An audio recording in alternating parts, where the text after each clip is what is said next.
To begin this wonderful book, let's start reading the introduction first.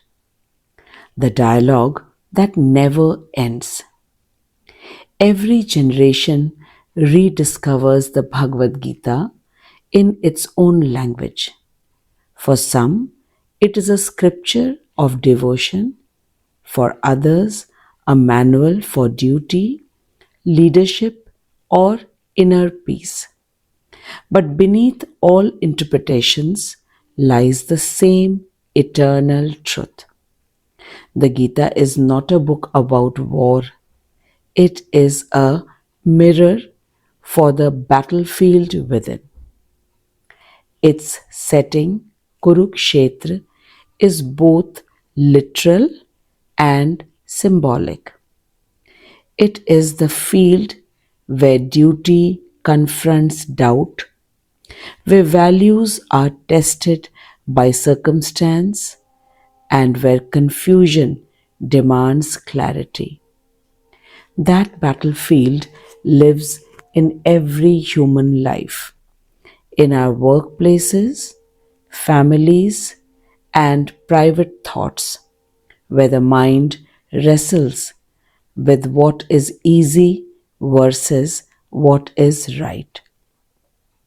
This book, The Path of Inner Leadership, lessons from the Bhagavad Gita in 108 corporate stories, was written to bring that dialogue alive again in the rhythm of the modern world. It is not a commentary in the traditional sense, but a conversation between the eternal and the everyday, between divine wisdom and daily decision making. Now let's know that why 108 stories. The number 108 has always carried sacred significance in Indian thought. It represents wholeness, completeness, and the cosmic connection between the individual and the infinite. These 108 stories correspond to 108 key verses from the Bhagavad Gita, each chosen for its power to illuminate a timeless truth about human life, leadership, and consciousness. Each story is short, self contained, and yet part of a greater arc.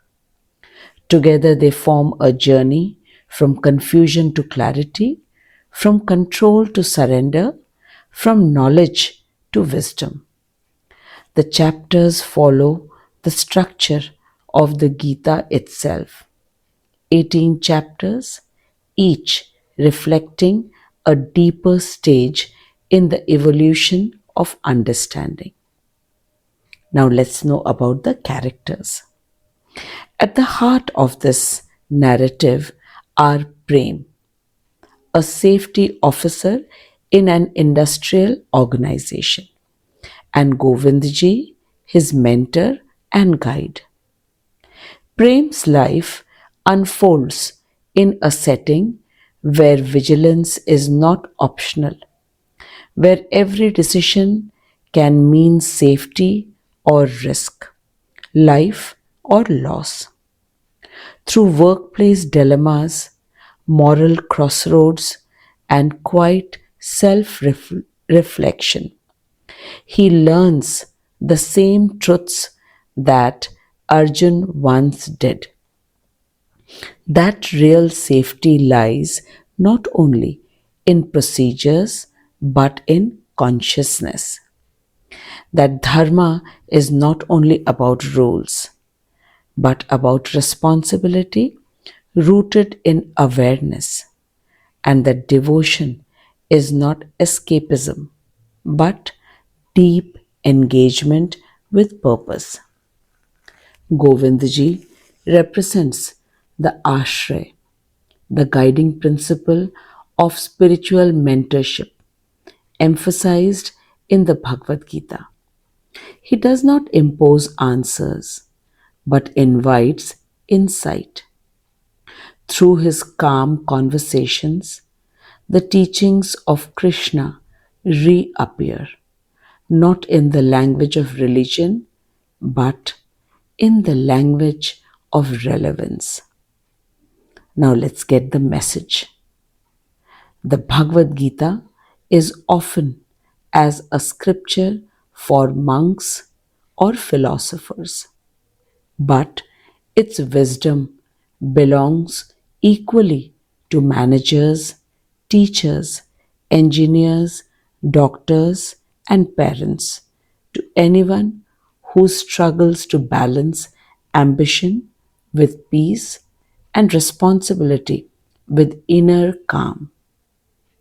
Each story in this book reveals a practical dimension of the Gita's teaching: how to act without attachment, how to face change without fear, how to lead without pride, and how to serve without losing the self.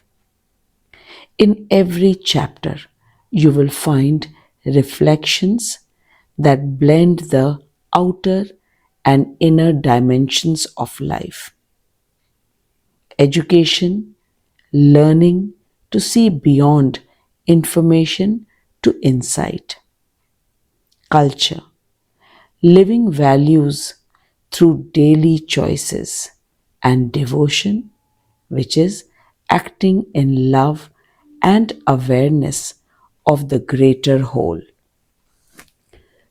There are not just moral lessons, but leadership principles as relevant in a factory or boardroom as they were on the battlefield of Kurukshetra. Because dharma is not time bound, it is truth in motion. Now we'll get to know how to read this book.